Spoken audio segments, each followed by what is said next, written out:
Good evening, everyone, and welcome to Malinformed.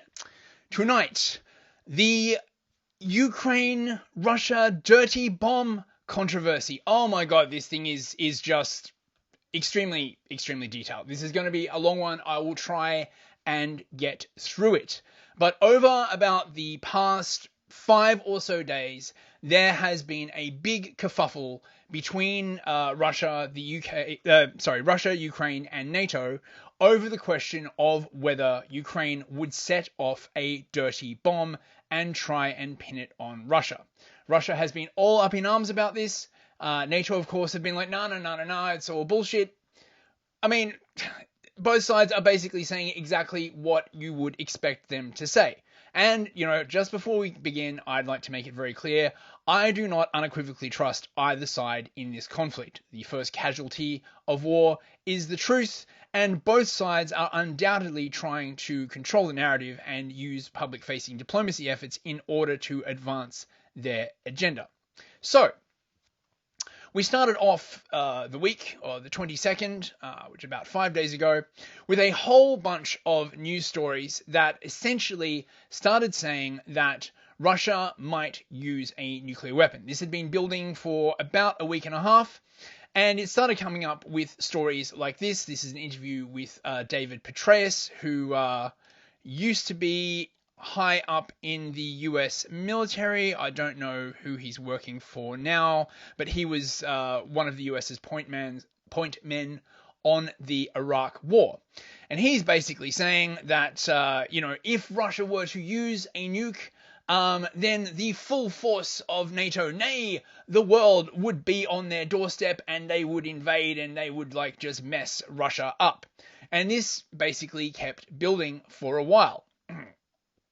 And then, on the 24th, we had a situation where the Russians suddenly come out and say that they believe that there is going to be a dirty bomb released in Ukraine. That Ukraine is working on a dirty bomb, and they're going to blow it up and pin the blame on Russia and say that Russia has either used a nuke or a nuke has gone awry, and that NATO would then use that as an excuse to invade. This is the Russian MFA Twitter, basically saying that they made a presentation on the 24th, I believe, saying, Ukraine is going to create a dirty bomb. We have evidence. 2 various organizations in Ukraine are building dirty bomb. Is very advanced. Now, the West, of course, were basically like, nah, that's definitely not happening. It's all crap. Newsweek fact-checked it. I don't know, man. I feel like if people want to be taken seriously in this day and age, they should stop saying that stuff is fact-checks, because personally, when I see the word fact-check now, I just immediately discount it, regardless of whether it's true or not. It's actually having the opposite effect on me personally and many other people that I know, rather than sort of telling people, oh yes, we've checked the misinformation. The first thing I think is, well, it's probably true, echoing that old political adage that in an authoritarian regime, nothing is true until the government has officially denied it. So Newsweek are basically saying that this presentation by the Ministry of Foreign Affairs, the picture that I showed you earlier, is all just a bunch of cobbled together images and stuff like that, various clip art from various places, and that the locations they show are just taken from various places on the internet, and that it's all crap. Of course, again, that's exactly what you would expect the US to say, and you would also expect the Russians possibly to do exactly this. So I really don't know who to believe here. So I'm merely documenting the back and forth between Russia and the US at this point, rather than coming down on any side. So the US is like, oh yeah, this is very false. We confirm the unwavering US commitment to support Ukraine's ability to counter Russian aggression, etc., etc. So then, on the days afterwards, right, the Russians start basically phoning up all the foreign embassies in the world, speaking to their defense people and warning about this dirty bomb threat, saying that, we've got evidence that the Ukrainians are doing it. This is definitely a thing. They called up the French. They called up the Indians. They called up the Chinese. They even called up the US and the UK. Oh, I would have loved to be a fly on the wall for those conversations. Can you imagine the Russian defense minister basically saying to the UK defense minister, yeah, we're pretty sure the Ukrainians are going to try and pull a fast one and blame it on us and drag the entire, world into nuclear war. And the UK just being like, nah, come on.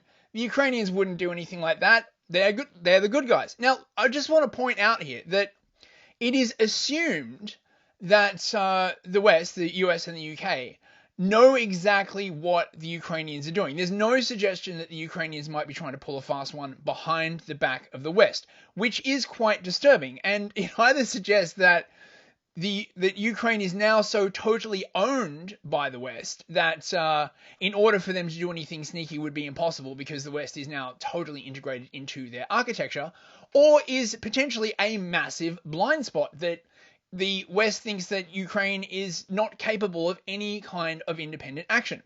Now, I want to make it very, very clear here what the strategy of the two sides are at the moment.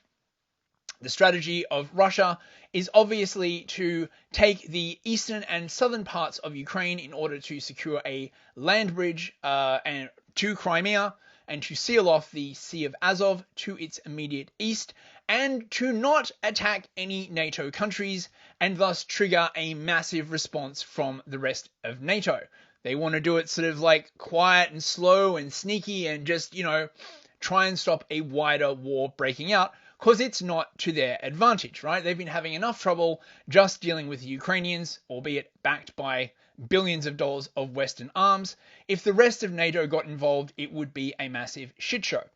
On the other hand, from the Ukrainian point of view, they pretty much realize that they are screwed unless NATO gets fully involved. So it is in Ukraine's interest to bring about any circumstances that would trigger Article 5 or get NATO to make a larger response. And I would argue that there are certain people in the US and the UK who seem like they would be very into that outcome as well. They're very much like, the war, I don't know whether it's the money or the ideology or, they just really like war, but man, there are some people in the West that are just gagging for a bigger war.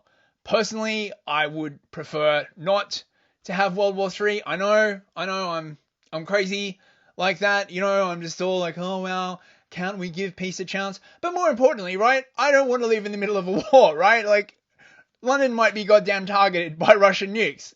Miss me with that gay shit, as they say. I'm not interested. So, yes, the Russians went around and and then, he continued making statements, basically saying, yes, the dirty bomb is really, really real. Ukraine decided that they would reject the claims and speak to the IAEA, the International Atomic Energy Agency, and say, look, we've got nothing to hide. Hey, we'll even invite the UN nuclear inspectors down to Ukraine for a nice cup of tea and a bowl of borscht, or I don't know if Ukrainians drink tea. You know what I'm saying, right? Some of the local color. And we'll show you Russians that there's no shady stuff going on, right? Which then prompted the Russians to call a Security Council meeting. This whole thing basically played out again in front of the United Nations. Russia was like, the dirty bomb is going to be happening. The rest of the West, of course, is like, nah, come on, man, that's never going to happen. You guys are evil. You'd say anything to progress your agenda, which is almost certainly true, but at the same time acted as though the West would not say anything to advance its agenda, which is also true, which is why I don't trust either side in this shit show. I'm sorry, I have just seen too many lies from both sides at this point to believe either of them. And yes, and the Russians basically are like, look, if this nuke goes off, we are going to respond with nuclear weapons. We're going to call this nuclear terrorism. We are going to be extremely pissed off. There will be consequences. The consequences will never be the same, comrade. So yeah, they're going the full Gohan, basically. And then the day after, they decided to do a whole bunch of nuclear exercises where they did retaliatory nuclear strike drills and launched like a bunch of dummy missiles. So really, really flexing the muscles here. They're really like, do not try this, comrade. So that was on the 26th, so yesterday. And then finally, the MOD and some other Russian Telegram channels came out with some more information. Now, I got some of this from Intel Slava Z on Telegram, which is a ferociously pro-Russian channel and seems to have links with the Russian Ministry of Defense. So take that as you will, obviously, right?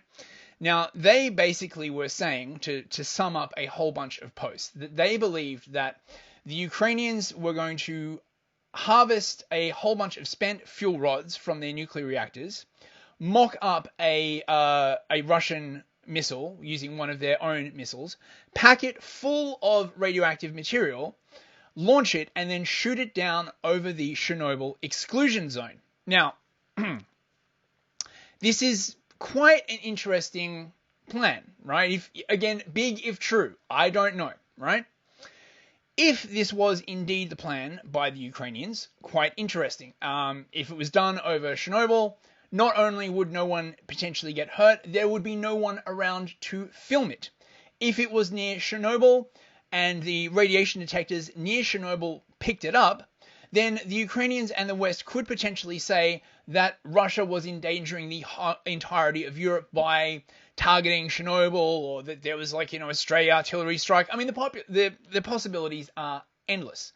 On the other hand, the same thing, I guess, kind of applies as well from the Russians. What if they were worried that the Ukrainians might attack Chernobyl? Or what if the Russians were planning to attack Chernobyl? What if this was, in fact, just a big plot by the Russians, so that if something did happen, they could say, oh yes, well, it's definitely the Ukrainians, we told you so, we've been talking about this for a week.